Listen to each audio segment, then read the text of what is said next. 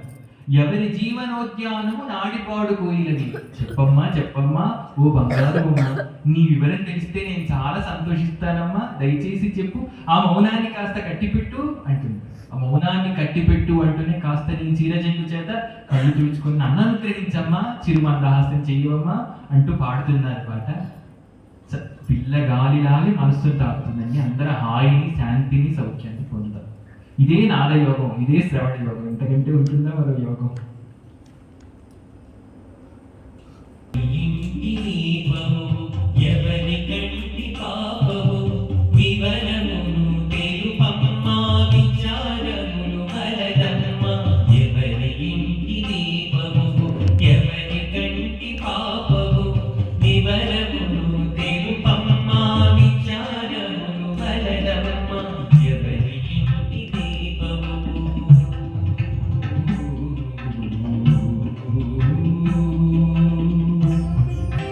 ఎవరి హృదయ రాగములో అమరినట్టి స్వరమువి, ఎవరి మాట సౌవడిలో పెళ్ళువికి పునరుక్తివి. ఎవరి హృదయ రాగములో అమరినట్టి స్వరమువి, ఎవరి మాట సౌవడిలో పెళ్ళువికి పునరుక్తివి. ఎవరి బ్రతుకు వృక్షమున అల్లుకున్న సుమలతవి, ఎవరి బ్రతుకు వృక్షమును అల్లుకున్న సుమలతవి.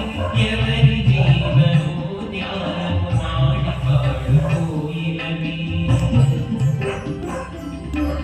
ఎవరి ఇంటి దీపము ఎవరి కంటి పాపము, వివరములు తెలుపమ్మా విచారములు వలదమ్మా. ఎవరి ఇంటి దీపము కోడలిని జనకమణిపతి కూతురిని నేను, చేయుటకు దశరథు కోడలిని. జనకమణిపతి కూతురిని నేను, జనప్రియుడను శ్రీరాముని పత్నిని. జనప్రియుడను శ్రీరాముని పత్నిని, వనపొడిలోన వగచి సీతని. జనుడకు దశరథు కోడలిని జనకమణిపతి కూతురిని నేను. భూమి మురిపెముగా కన్నదానను, భూపతి మునియు చూపించిన దానను. భూమి మురిపెముగా కన్నదానను, భూపతి మునియు చూపించిన దానను. ప్రేమను కురియగా జనని జనకులు, ప్రేమను కురియగా జనని జనకులు.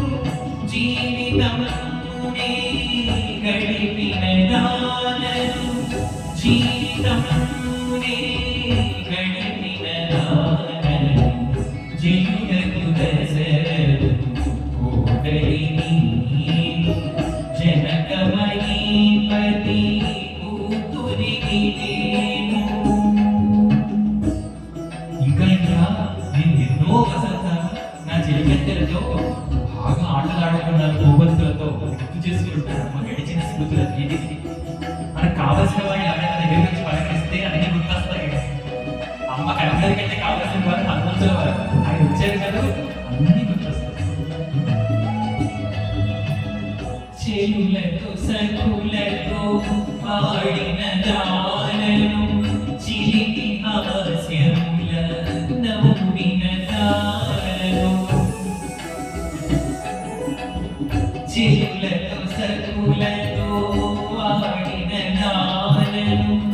చిలిపి హాస్యముల నవ్విన గానము ప్రేమను నిడజల్లవన్నీరు పలువ సంతాలు జల్లవన్నీరు కలిమి తోడని పెరిగిన గానము కలిమి తోడని పెరిగిన గానము జీవుడకు దశరథు కూడలి నీవు జనకమణి పది కూతురిని నీవు. అన్నగారు నన్ను ఒక అయ్య చేతికి అప్పగించారు.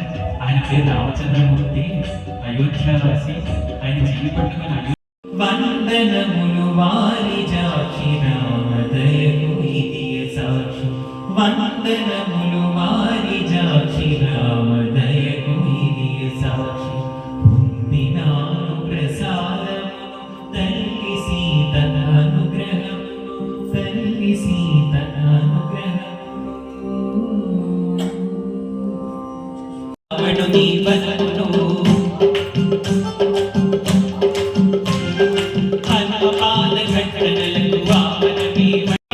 కొండలను తన బిందులు చేశాడు తన కన్నులు పడినట్టి కటాకములు పూచాడు. చూడండి అంత కనకార్యాలు చేస్తే